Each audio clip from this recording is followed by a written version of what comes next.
Constipation সাধারণত জীবনশৈলীর কিছু গোলমালের জন্য কনস্টিপেশন হয়।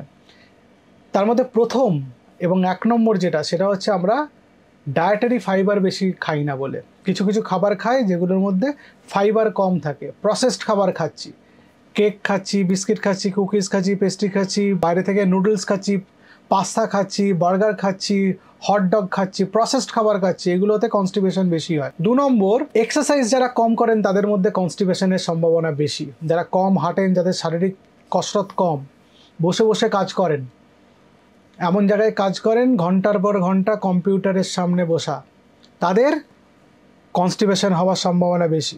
3 নম্বর, একটা মেন্টাল স্ট্রেস থেকে কনস্টিপেশন হয়। খুব মানসিক উদ্বিগ্নতা বা আপনার অবসাদগ্রস্ত, তার জন্য আপনার কনস্টিপেশন বেশি হতে পারে। খুব ইম্পর্টেন্ট সেগুলো।